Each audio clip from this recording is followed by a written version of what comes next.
The money hit the bank December 2021. Hong Kong closed restaurants and all dinners for 4 months. So we can't sell. Restaurants are closed. So yeah, we had our fair share of problems. You waste time. You can't grow. Like it's flat. Zero growth. We had very, very serious competition. Very good products entered the market with amazing sales machines. Suddenly the bar went from being here to being here. And we were nowhere near. Wow, that was a slap in the face.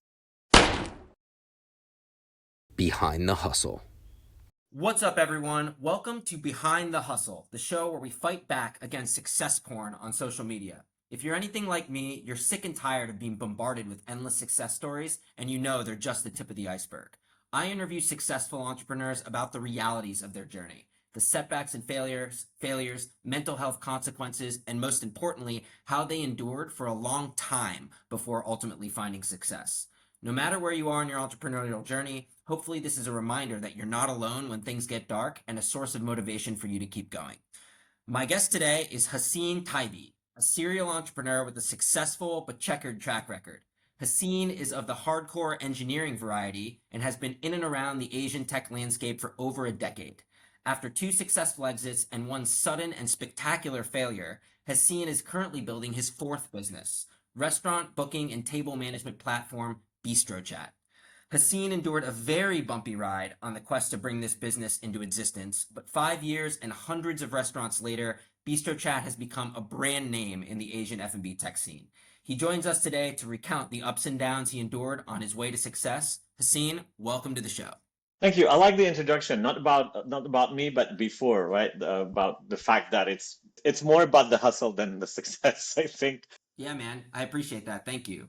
You've been a serial entrepreneur for like over a decade now, and you can correct me if I'm wrong here, but I think a good place to start would be if you could just give me a very high level overview of your entrepreneurial track record, starting with like your first digital marketing agency back late 2000s, early 2010s. So the first company was called Dem. We started it pretty much by mistake. We wanted to start an e-commerce company. Then we started developing websites for people because we were professionals in SEO and we wanted to build our own e-commerce platform. And what happened is we needed money. So we started doing that as a service to get money to build that platform. And what happened is actually we ended up building the agency. It kept growing and then we abandoned the idea of the other project for some years. How did you get your first customer? So I remember vividly, right? Because we just decided to start. And I had this person, I knew a friend who needed a website. And she said, hey, I need a website. And we're like, oh, we just decided to start this like a few days ago. We don't even have a website of ours. And she replied, I don't need you to have your website. I need you to make my website. Is that possible? And I replied, yes. And she said, then we're in business. Her name is Edith, if you're listening. And then we had a second one and third one. And we ended up having a portfolio and having bigger and bigger brands and etc. Mostly word of mouth in the beginning. No, I was doing sales like all the time. I had a talk with my co-founder at the time, and then another co-founder joined us. But the first one that we had to talk, I was like, hey, I love computer science. I'm not doing this to spend 50% of my time selling. Okay, what I like is coding and building, and I ended up doing sales 80% of my time. That business was ultimately one of your first big successes. You ultimately sold it. How long did that take from when you started it, getting your first client, to when you sold the company? Like 4 or 5 years. Why do you think people were interested in acquiring it? What made you successful? People who wanted to acquire it were just buying time to market. They wanted to enter Chinese market. There was already a team. It was a bigger business doing the same thing. And so they wanted to expand. So they acquired the company and that boosted their growth in the region. Having gone through what you've gone through, starting with this services business that people were already asking you to already offering to pay you for services versus you trying to conjure a product business out of thin air. Having done that through what you're doing with BistroChat now and everything in between, looking back, would you recommend that first-time entrepreneurs start with services businesses? I recommend you start with what you like. I don't think you can say service is better, product better. People have different skills and different aspirations and different talents. I don't think there's a rule. Of course, service is less scalable. That's true. But also you get to profitability much faster because you're selling your time and you sell your time in a profitable manner the first month. And actually the first company was profitable within 2 or 3 months. So what we did is we, with 2 friends who decided to start this company, and they were both giving me 1/3 of their salary because we didn't have any money. Like no savings, nothing. We were young, we had no money. And so I lived with this and we decided to do it for 6 months or a year and see what happens. And actually within the second or third month, I could just pay myself. It's rare for products to be that fast. You're building it with the expectation of results, and no results come until they do, and maybe they won't. So when you build a product, you have usually a hypothesis and you try to test it. Is it true? Like I think that people need this product and is lacking in the market, right? And you test and then you tweak and then you have feedback and you try to understand why they're not using it. Maybe because the product is bad or maybe because your hypothesis actually is wrong. You work on it and this can take anywhere from a few weeks, few months to a few years. I think it took a few years for Justin TV to become Twitch or something like that, right? In services like I can do X. Do you want to buy X? Great, pay me. I'll do it. Before we get into your next business, what made you want to start your own business? What were you doing at the time? Did you have a full-time job? Did you just quit your job and it was serendipitous that someone offered to pay you for something that you could do? How did that all come together? No, I decided to quit. And then my boss was like, why do you want to quit? I was like, oh, I want to start my company. It was like, do you have clients? I'm like, oh, no, really. It was like, do you have revenue? I was like, ah, kind of. It was like, why don't you do a part-time? You stay a few more months, you start developing your business. I was like, we've got a deal. So actually I moved part-time first. And then when we saw there was a market response, then I actually resigned completely. But ultimately, what made you want to start your own business? I like doing very different things, right? So coding is one of them, selling, marketing, branding, legal. My favorite is strategy, right? But that's not what you spend most of the time doing in a company. But I used to play board games like Risk, and then later it became like computer games like Age of Empires, still strategy games. And I was so bored having a job. Like you have your specialty. Oh, you were hired in the marketing department. You're the content creator and you do content creation and that's it. So I thought, wow, I'm expected to do this for like 40 plus years. And I was like, no way. The interesting jobs are at the top. And below that, I find it not very interesting because usually you're in a silo. My neurons were dying at a very high speed. I could feel them like commit suicide in droves. Either I waited 30 years or I started the company. I was like, yeah, let's try it. Mass neuron death is one way to get someone to start a company. So Yeah, I hear you. absolutely. So you started an import business in China. If I recall correctly, Export business. exports, excuse me. Yeah, Yeah, export. Yeah, I yeah. recall you telling me it was a pretty spectacular failure and a pretty sudden failure. We decide that, okay, now we have the skills and the time and we can do the e-commerce we were thinking of, which was an e-commerce selling directly from Chinese factories to European customers. And we set an office at the same floor as the agency. We probably were a little too presumptuous and we thought we can manage both. We thought we could manage it by hiring people and just like having a weekly meeting with them and telling them what to do. And so we went from having probably zero skills in entrepreneurship to being overconfident in our skills. We failed because we had massive competition suddenly. We had no strategic advantage except SEO. The problem is that we were facing very big e-commerce company that raised millions of dollars. There was one called Light in the Box at the time. And then, Taobao, AliExpress, they come after you and they're like, hey, we're going to sell directly from the factory to the European consumer. And you're like, hey, what's my advantage? Let me think. It failed because it didn't have enough money and I wanted to recapitalize it actually. And some investors didn't want to put money again because they thought it was going to fail. And so we just closed it. What kind of a toll did that take on your mental health? I was like burning out. I called my mom. I'm lucky my mom is a shrink. So I'm like, hey mom, I have this symptom, this symptom, this symptom. And she's like, yeah, that's called a burnout. And if you continue, it's going to be like a deep depression. So we spoke about what I could do and we decided that I would start without medication. So I just cut anything negative and I started doing meditation. I started doing more sports. I started taking care more of my sleep. I started behaving like an athlete, taking care of his body and mind. And then I recovered within a few months and it was great. And I never stopped doing meditation since then. It was a one-way street. It became an amazing tool for me to enjoy the journey. The good thing is it improved the quality of my decisions. It did two things: improve the quality of the decisions and it improved the experience. So the quality of decisions is I can see it in my work. I can see it when I manage people. I can see it when I think strategically about the company. I can see it when I decide what I do today. I can see it in my relationships. I have a better version of myself. It gets me closer to the type of person I want to be. It lowers the impact of bad news. There's all, when you're entrepreneurs, like bad news is like every day. And like all of these are bumps. You live through them as bumps instead of living through them as catastrophes. It lowers the roller coaster feeling of entrepreneurship. So it's better decision making and lowering the amplitude of your emotional swings in the face of bad news.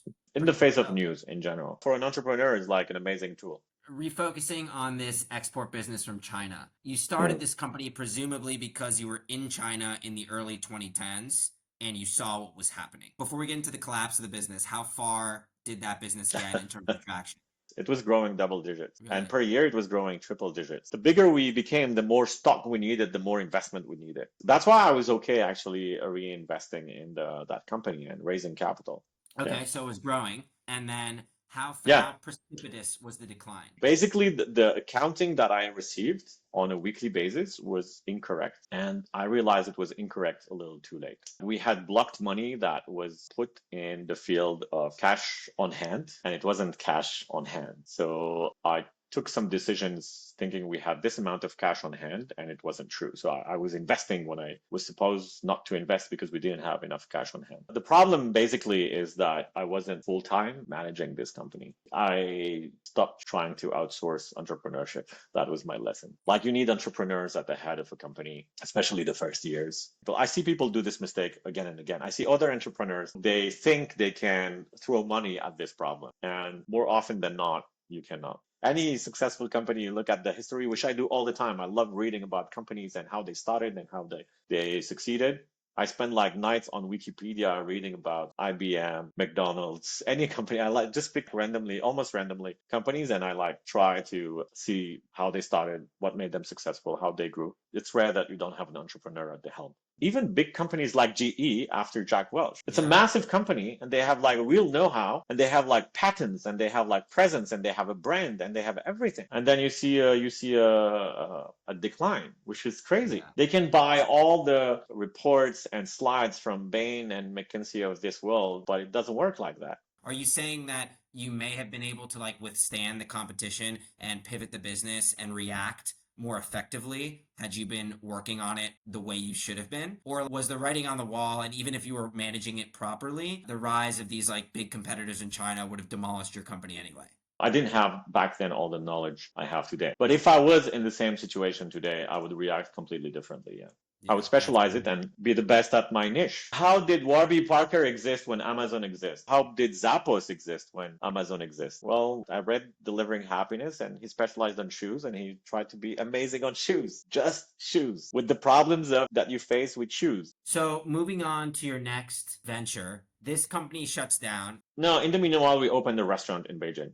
What was the sell on that? Because, and we'll get into this later with BistroChat, restaurants are like notoriously, it doesn't mean you can't make money in restaurants, but they're notoriously one of the hardest businesses out there and often are passion projects for people. Knowing you, I would have thought your answer would have been like, no. A, it's not a good business, and B, I have too much stuff going on. And yet you said yes. It wasn't a rational decision at all. You have to understand that this behavior is also part of the environment of Beijing at the time, where it was super bubbly, full of energy, and it was like, let's go, let's do it attitude, right? I'm pretty sure if we were in any other city, we wouldn't have done it, but it was like, let's go, let's go. The whole city was like, let's go. Tomorrow's going to be better. It's now, it's going to work. It was amazing. When we sold the first business, I had some downtime in Beijing. So I had no more the e-commerce business. We had sold the agency. There was only just a restaurant, but I wasn't really in charge. And so I thought I'm going to travel for 1 year. I've traveled, I think, 3 or 4 weeks. And then I was like, we need to do this here. And this place is missing that. Oh, this city should have this and that. I was like, okay, I'm not going to travel. I'm just going to do what I do. I'm not going to travel 1 year around the world thinking of all the businesses I could build and not do anything. Dude, there are like not enough lifetimes to execute on all the ideas. It's just like a compulsion. Yeah, so I showed you already, right? I have this note with like hundreds of business ideas. That is my cemetery. I put the idea there and I let it die because, every idea is like 10 years of commitment at least. So let's talk about BistroChat. I introduced it as a restaurant reservations, booking, and table management software. You were taking reservations at this restaurant you co-owned, and it was just a pain in the ass. Everyone was texting you. You couldn't manage it. You're like, why is there not a software solution for this? So the restaurant was immediately successful. And so what happened is that every morning I would wake up and I would have like booking requests and updates and cancellations, right? Like, hey, we're not 4, we're 3. Hey, can I have a table tonight at 9? And I'd be like, hey, call the restaurant. I'm like, no, it's too annoying. It's easier like this, right? Basically, I'm pushing away customers. I'm like, hey, don't come to me, call the restaurant. But it's so annoying. They prefer to use WeChat. Super convenient. They wake up and it's like, hey, by the way, I want a table tonight for 4 people at 8. They send it to me and then it becomes my problem. So I'm like, hey, there's a need here and it's going to happen. And it's not only going to happen in China, it's going to happen in the whole world. And actually the world is going to move to chat. One thing about being in China is like being in the US. You see the future on some aspects. So the mobile usage in China was the usage of the future. The country was ahead of everyone else thanks to Tencent and WeChat. So I knew that we would use chat instead of email or phone for many, many things, including communicating with businesses, because I had the problem. I had to reply to everyone. So I thought all businesses will face this problem and they will need AI to answer the chat. So every vertical in the world will move to chat. And I love working in F&B, which is what I discovered working with my co-founders of the restaurant. And so I thought I could bridge that gap. The first time I asked the main shareholder of the restaurant, I asked him, hey, we need a CRM. Do you have an idea of which CRM you want to use? And he was like, what's a CRM? And I'm like, oh my God, there's a lot to do in F&B. What year was all this happen? This experience happened? 2013, 2014, 2015. Maybe by the time you started building BistroChat, and I could be wrong, and you might have actually been early enough and your timing was good, but what I assumed was that this type of software has already existed for at least some time, at least in other developed markets, maybe not in China. And restaurant tech, just as a sector, is like notoriously hard and notoriously crowded, right? Like I can attest to that personally. So how did you get comfortable that this problem that you were experiencing, that there was actually a big enough market for it in China or elsewhere without significant competition? Like I would have assumed competition would have been your biggest problem from day one. Hey guys, if you're enjoying this video, don't forget to like it and subscribe to my channel. It really helps me out with the algorithm. Also, if you know any entrepreneurs who went through a period of real struggle or failure before becoming successful, let me know in the comments. I'd love to interview them. The more stories we can tell on this channel, the more entrepreneurs will be inspired to keep going when it gets dark and achieve the freedom we all want in life. All right, back to the video. No such software existed. No software responding, taking your bookings by chat existed. We checked worldwide. And so that wasn't an issue. What you look for, this is a lesson I got from Reid Hoffman. I was at startup school in San Francisco in Mountain View in 2016, I think. And Reid Hoffman was on stage and he said, you have to have a hypothesis about where humanity is going and then start building. And if you're right, then the wave hits you and you start surfing. And it stuck with me. So my hypothesis was that it wasn't very hard to see, that the email was going to be less and less and chat was going to be more and more. There was Yammer at the time. I think Slack already existed, and that's in-company communication. WeChat was like communicating with your loved ones and relationships and friends and so on. And WhatsApp already existed, right? So you're like, okay, we communicate by chat with personal relationships. And now more and more it's going to happen in companies. It wasn't big in companies in 2013. Many companies didn't have internal chat, but some tools existed. Microsoft bought Yammer, I forgot which year. And so we're thinking, okay, so the only missing piece is businesses to customers communication. And this will also happen. And it's already happening to me. Like these are my customers communicating with me. And you know what was happening? My friends would give my WeChat account to other people so they can book. And I'm like, this is not going away. Customers will communicate with businesses and all businesses. And the solution doesn't exist yet. So we checked everywhere and we didn't find any solution. And it was going to be a shift. So you speak about, overcrowded, but this is what you look for. You look for a market that will be hit by a new wave. And basically, this will create new players. I mean, Twitch is not CNBC or ABC, right? It's a new medium. It's a new way of watching. It's competing with TV, but it's not TV. And the TV channels didn't really win on that market. It's Netflix, it's Twitch, it's YouTube, it's other players because of a massive shift in the way we consume video content. And so I thought, okay, this gives us an opportunity that we will serve, and thus BistroChat. We agreed with my two co-founders that this was an opportunity worth trying. And you can never really time timed the market and we thought it's for next year or the year after. We thought in 2019 it's going to be everywhere. And then we thought it's in 2020 it's going to be everywhere. And instead we had COVID. So we clearly didn't time it right. We were clearly too early, but we had the right idea about where the market was going. When did you start the company? Yeah, 2018. So we went to Thailand and we started coding from there. We went several times to Thailand. So in total, we spent a year. We were doing like bootcamps where we would live in the same apartment, work on the same desk, have one meal a day, code all day until 6 p.m., go out at 6 p.m. to have dinner, come back at 8. From 8 to 9, we would listen to a 1-hour startup school from YC video or consume content related to entrepreneurship to improve and learn. And then 9 to midnight 1, we would go back to coding and then we would sleep until the morning 8, 9, and we would start coding again. And we did that in total for 1 year, but we did it in chunks. We were also doing it 7 days a week. Is there a reason you launched the business in Hong Kong as opposed to China or Indonesia? Yeah, so there was no competitor when we started. No serious competitor. The market was shit. There's a wonderful F&B scene, numerous Michelin star restaurants, great F&B scene, thriving F&B scene actually. It was amazing. They were minting money, they were growing. So it was a perfect market, no competition, thriving businesses. And we knew and we had a network. We already lived in Hong Kong. Many, many reasons to start in Hong Kong. I can speak from personal experience. Restaurants are notorious for requiring different product use cases from customer to customer. No two restaurants are alike. Like you kind of have to tweak the product for every little customer use case at a restaurant because they're all so nuanced and different. How do you balance feature development and prioritization with such like a diverse set of restaurants, particularly in Hong Kong that has a very wide restaurant sector? Yeah, so you need to decide who is the core, right? Core segment for you. And you need to decide where you want to go. It's not completely true that they're completely different, right? There are a lot of features that actually 80% of the restaurants need the same features. And then the complexity is in the other 20%. You have a big chunk of restaurants who have very, very similar needs. We are aware of this and we want to still fit the 80% who have the same needs. So we have scoring. We have many ways to score. We have like this algorithm to score features, depending on how many customers ask for it. Are all the customers in the same market or in different markets? Does competition has this feature or not? Will it give us an advantage on a sales pitch or will it give us an advantage when operation use it? Because surprisingly, some features are great for pitching. They think, oh, this feature is amazing, we need it, but then they don't use it. But you still need it because you sell. And if you don't have it when you sell, then you're not selling.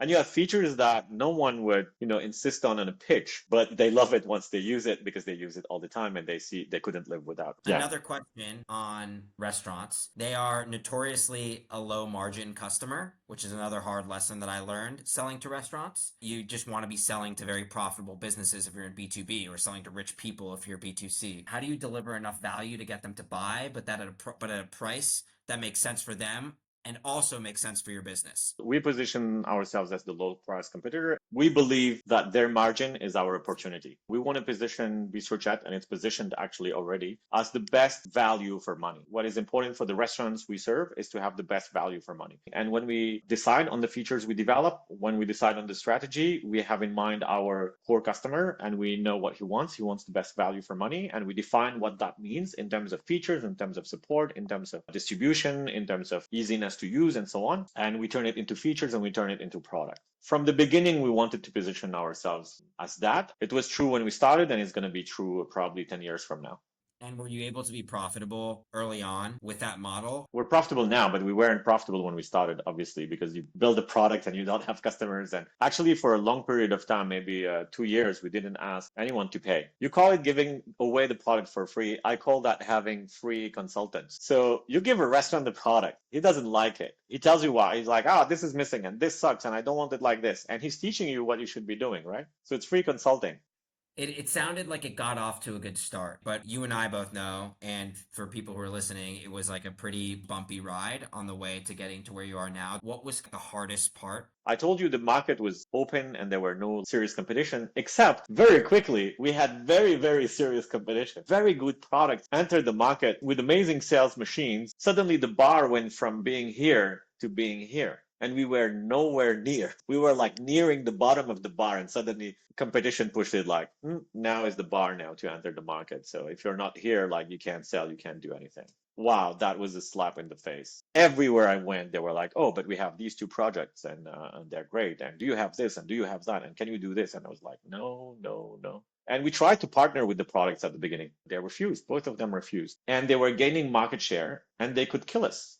So we're like, okay, let's do it again. We went to Thailand and we're like, okay, our product is here. We need to bring it here now. So we shifted completely the business because they didn't want to cooperate. So we started completely competing with them. Basically, they created their competition by refusing to cooperate because we had a different type of business before. We shifted everything to avoid dying. It took us basically a threat of dying to pivot our business. Did they start taking your customers, the competition, when they entered the market? Yeah, left and right and center. Yeah. And many died. They wiped out everyone except us. We're basically three players in the market. What was the experience like, thinking that you might fail, having to react like that, enduring that type of pressure, enduring that type of uncertainty? This is when you need meditation, right? Because you need to be happy and open-minded. And if you're under too much stress, it's also negative, right? Because it narrows down your vision at the moment where you need to be creative. So this is where meditation helps you like put a distance and think. Here's my rationale. Let's say I had 100,000 trials. I can try a strategy 100,000 times. There's no way I don't find a strategy that helps me succeed and beat the others. So that means there is a strategy that works by definition. I start thinking about finding the strategy that I am sure 100% exists. So I never think it's not possible. It's either I find it or I don't find it.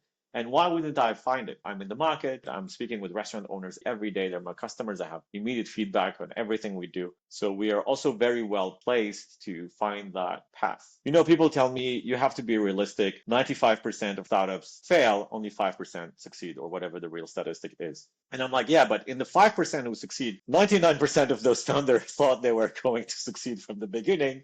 They were delusional enough while still being realistic about the feedback and the hardship and everything. Actually, I have an acronym on the background of my desktop, and the acronym is BEFORE. It's for believe, execute, focus, organize, repeat, enjoy. And so believing is number one, because if you don't believe that you're going to succeed, there's no way you succeed. So it's almost the only part that is irrational in entrepreneurship. Your believing is not completely based on reality. You believe first, and then you find the solutions. There's a great book called, actually two books, one called The Happiness Advantage by Sean Aker, and another one called Before Happiness. And it shows you when you're happy, how you actually tend to be more creative and find the solutions that you wouldn't find if you weren't. And you shouldn't focus on failure. You should focus on success to get closer to success. If I'm feeling down, I will feel down one night. And then the next day, I wake up and I'm ready for battle.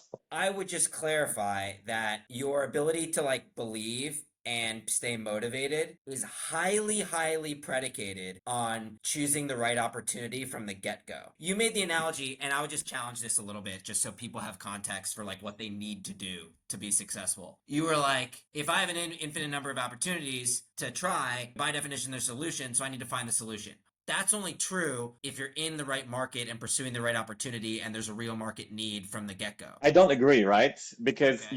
you're saying like, I pick this opportunity, right? I don't see it as Market something or fixed. need. I hate this actually point of view. I try to tell entrepreneurs morph your company, right? Because there are new needs that are created every day, right? So morph it. It's not the opportunity. So your job as an entrepreneur is to morph it until you find what fits. I mean, people read like, oh, that was a bad idea. That was a good idea. Actually, you can turn a bad idea into a good idea by tweaking it, and it becomes something else. The way you do that is you learn from the feedback. People speak a lot about pivot, but pivot is only if you learn something about the feedback. Pivot is not moving from a hypothesis, not learning anything, it doesn't work, and come with a new hypothesis, not based on the learning from the failure of the first one, because you're not sure there is progress here. But if you're learning from the first failure and making a new hypothesis based on the learning, then you're getting closer to the truth. It's not the idea. There isn't an idea. An idea morphs. Any company morphs. Apple wasn't making phones before. It's the majority of their turnover today. I want to remove the fixed mindset. A company is a morphing system that you can tweak, and there are new needs every day. So you can pick from the new needs and tweak it to enter a new need, and boom, you have a market, you have product market fit, you have a product that just met something new that is growing, and it can become that. You don't necessarily need to be in the right market because you can find the right market by morphing your company, pivoting, tweaking things, and that can take literally infinite number of iterations. So we can't prescribe what to do in this conversation, but believing is only possible if you're able to do that, and that is only possible if you have enough time. So you just need to do things that position yourself to have enough time, whether it's get a side job or do some consulting or have investment income or anything that increases your runway. That to me is what it all funnels back down to in terms of enabling the highest surface area for success. I don't think there's only one way to do it and only one way to succeed, obviously, because I told you I read a lot of different stories with different assets and different ways to make it happen. The belief part, you say you can only believe if, okay, that's the problem. Believe first. There's no if. If you believe first, it will give you the creativity to find the solutions. It's a weird system. By believing first, you increase your chances to succeed, which makes you believe more. This tough period you went through, like that's what we've been talking about here. You go down to Thailand and you're like, okay, we're on to something. Yeah. From that So we moment didn't have only competition. We had a small thing called COVID happen. Beginning of 2019, protests happened in Hong Kong. So our main market is in turmoil. People stop going out. F&B is struggling. Businesses start struggle big time. We just have to toughen up and it will pass. It will not be here forever, you know? Next year is going to be better. And then 2020 happens. F&B again was horrible. You can't dine more than two people. Rules were changing all the time. They would close restaurants down. So we raised capital. The money hit the bank December 2021. Hong Kong closed restaurants and all dinners for 4 months. So we can't sell. Restaurants are closed. So yeah, we had our fair share of problems. I completely missed both the protest and COVID. Have I known that, maybe I would have built another company. You waste time. You can't grow. Like it's flat, zero growth. So what we did is we internationalized the software. We're like, next time we're going to be in 2 or 3 different cities and it's going to mitigate our risk. We built everything we needed to build for that. We didn't manage different currencies. We didn't manage different time zones. We didn't manage any different languages. Anything we needed to do for the product to be international was done at that moment. And in September, we opened Singapore. What keeps you up at night today? Nothing keeps me up at night. Nothing. It's an expression. I know, but I'm not worried about anything. I just don't. Like I see threats and I analyze them but I'm so happy to be alive one more day. There's no way, I'm not gonna appreciate, the morning with my son or the night with my wife. If it's not something I'm gonna be sad about 10 years from now, I'm not gonna be sad about today. Even if BistroChat crashes, I will be crushed for 2 weeks. And then I'll wake up and I'll be like, okay, let's do this. Do you think you'd be able to have that attitude if you were building BistroChat as your very first entrepreneurial venture 15 years ago? No, I wasn't that person 15 years ago. Well, the first company, believe me, the roller coaster was amazing. I mean, highs were high and lows were low. And now the roller coaster is the same. It's just like you have more experience. There's distance. I don't know if it's age, experience, meditation. I lost my dad when I was 15, actually, when I was 14. So I live every day with this idea of death. And Jeff Bezos called it reducing your probability of regrets. That's what I work on, right? I reduce the probability that I regret something. I don't stress for company. I get rejected. I don't care. Rejections from VCs, rejections from customers. Sometimes it hurts, but it stings me like, I don't know, 5 minutes. I remember Tony Robbins' video. He says, I wake up and I'm angry and I have this problem in this company. He's got like 11 companies. He's like, what are the chances I wake up and I don't have any problem and no one doing something wrong in one of the companies? It's close to zero, which means I condemn myself to being unhappy every day about something because for sure I'm going to have something wrong. And it's like, that's not happening. I don't have 100 companies, but that's my attitude. My chances of having problems with the company are really high. I'm not going to condemn myself to have the life I don't want because of that. It's impressive that you're able to live your life that way. I think a lot of people want to live their life that way and struggle. Do you have any practical advice for early stage younger entrepreneurs who are struggling to find success or who have been struggling to find success for a long time? You can learn to have success. For example, I read the book from Angela Duckworth, Grit, that is very famous for entrepreneurs. And so it was great. It changed completely my perspective. So it's not like, oh, you have it or you don't have it. Entrepreneurs are made. You become one by doing it.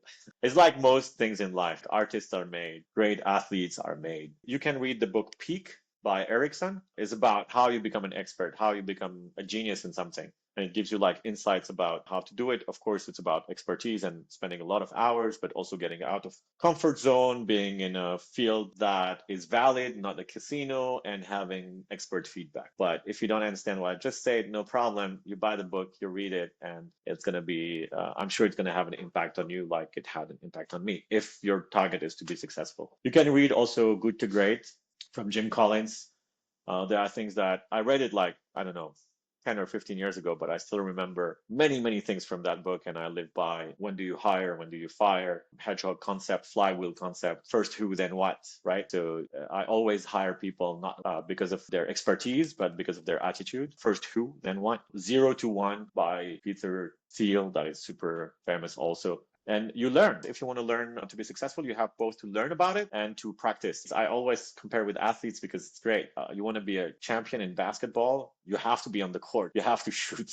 You have to do the exercises. But you can't be a champion just by shooting and never competing and never talking to a coach and never accepting feedback from the coach. The best ones are the ones who learn from the competition, who learn from the coach, who learn from watching games on TV and learning from the mistakes they made, other made. And so you improve by both learning about it and practicing it. And it's funny because I see people succeeding, and I'm sure by luck. And so you see people who have zero skills of entrepreneurship and succeed by being lucky. Usually they're lucky once. So learn from the people who do it several times, because if you do it several times, it means you learn something and you know how to do it and you have a method. Not everyone can be good at everything. Everyone has weaknesses. Everyone sucks at certain things. What do you, Hacene Taibi, suck at, and how do you manage it in your businesses? What do I suck at? Many things. Anything related with time, calendars, organization, things like that. I really suck, but I have co-founders who are great at it. I'm really bad at things,